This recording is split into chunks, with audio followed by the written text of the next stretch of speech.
华视在地新闻520的专题报道，今仔日的主角是史上上少年的国员唐凤，35岁就来入阁，是有史以来第一个数位政务委员。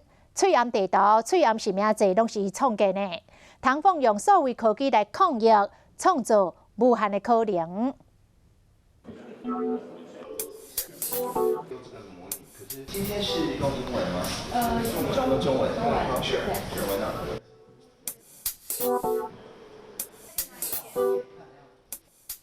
接受美国在台协会邀请，分享翠暗地图甲翠暗实名制创建的历程。行政院数位政委唐凤几个月来，唔知第几届讲到这个话题，但是伊真有耐心，也是充满热情。我想请唐凤政委跟我喊一次我们的slogan好了。没问题。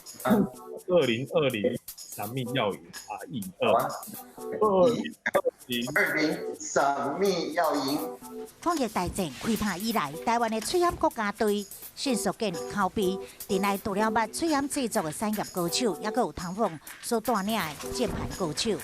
最重要的在这里其实是反映的敏捷的程度，而不是说到底听得懂还是听不懂。重点是说你听懂之后，能不能够第一时间完全没有面子问题的，我们做不好的地方，我们就承认我们做不好，大家来想怎么样一起改，或者是说，甚至你有更好的想法，我们就不用想了，我们直接采用民间的这种创新，这种打不过就加入的精神，在以前的公务文化里面是很不容易的。结合翠暗供应资讯、健保资料库、翠暗实名制，无到1礼拜就上路。那民众的需求走小少，也佮走甲真正面。因为领军的唐凤，若是捌平时语言，嘛捌乡民语言。公部门里面的朋友自己经过这几年开放政府的推动之后，文化上面有了一个质的转变，不是在等长官才是什么，而是自己就跨部门串联。那所以这样子的文化跟民间乡民的文化对接，才创造出来口罩地图。态度一贯谦虚低调，唐凤若有世俗摕来比拼的聪明在地管 EQ， 伊做的嘛超过一般人所想的。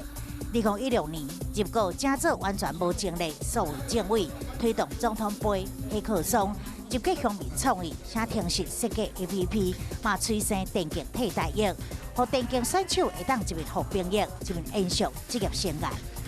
在以前，我只能用部分的时间，但是呢，现在呢，等于是只要你有纳税啊，我们就群众募资啊，你的纳税钱让我能够全职来参加这个活动。全职参加这个活动的好处就是说，我的反应的这个时间就变得更快了。若是这位史上上少年的国员，无互老百姓满肚忍受的仙气飘飘，不是人间宴会。就这样被你征服。就这样了，那也是一个乡民的梗。事实上，我就是看到有人用了这个梗，那我就直接用它来回应。有问题就忙调换唐凤，通常拢会当调出本尊的回应。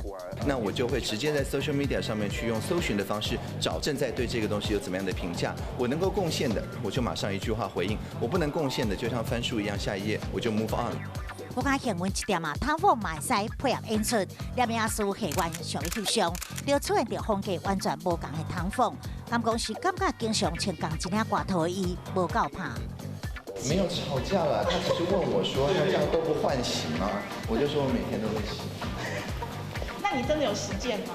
对，每天都有洗。比如说，我说你有同一个衣服有？不是，当然这就只有这一件了。OK， 那但是我真的有这个实践，就是有 implement 这种每天都要洗的这个做法。实践这件事情。对。冷笑话趣味回答网友的疑问，人落卡档的唐凤维持连块步调，在科技资讯的领域内面，随时等候呼唤，提出解决的方法。